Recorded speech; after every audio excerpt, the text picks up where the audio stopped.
तमाम न्यू आने वाले मेरी भाई और मेरी बहन खुश आमदीद। हमारे चैनल को सब्सक्राइब करें ताकि हम उस तरह की वीडियो न्यू डेली बेस्ड पर अपलोड करते रहे। मरने के बाद 7 चीज़ें काम आएंगी। यज़ीद बन रिकाशी रहमत अल्लाह अलैह ने हज़रत इन्स बन मालिक रज़ी अल्लाह ताली अन्हा से रिवायत की है कि 7 चीज़ों का सवाब मरने के बाद भी मुसलमान को मिलता रहता है। नंबर 1, कोई शख्स जब कोई मस्जिद बनाएगा तो जब तक उसमें एक शख्स भी नमाज पढ़ता रहेगा तो उस मस्जिद बनाने वाले को भी उसका सवाब पहुंचता रहेगा। नंबर 2, जिस शख्स ने कोई नहर खुदवाई तो जब तक उसमें पानी बहतर रहेगा और लोग पानी पीते रहेंगे, यानी कि जब तक उस नहर से लोगों को फायदा पहुंचता रहेगा तब तक उस नहर बनाने वाले को भी सवाब मिलता रहेगा।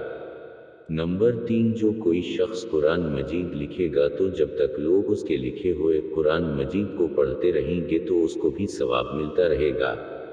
नंबर 4, वो शख्स जिसने किसी पहाड़ से चश्मा निकलवाया तो जब तक लोग उस चश्मे से पानी पीते रहेंगे उस शख्स को भी सवाब मिलता रहेगा। नंबर 5, जिस शख्स ने कोई दरख्त लगाया तो जब तक लोग उसके लगाए हुए दरख्त से फल वगैरह खाते रहेंगे और उस दरख्त के साए से फायदा उठाते रहेंगे, दरख्त लगाने वाले को भी सवाब मिलता रहेगा।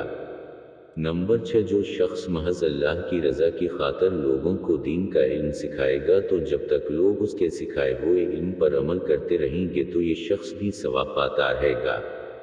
नंबर 7, जो कोई शख्स नेक औलाद छोड़कर फवत हो जाए तो जब तक उसकी औलाद आज के लिए दाए मग़फ़रत और दाए खैर करती रहे तो उस शख्स को सवाब मिलता रहेगा। यानी जिस औलाद को उसके वालिदैन ने कुरान मजीद की तालीम दिलवाई तो उस पर अमल करने की वजह से उसके वालिदैन को भी उसका सवाब पहुंचता रहेगा, और जिस औलाद को वालिदैन ने अच्छी तालीम नहीं दिलवाई या उसकी अच्छी तरबियत नहीं की तो ऐसी औलाद की बदआमली का उबाल भी उसके वालिदैन पर होगा।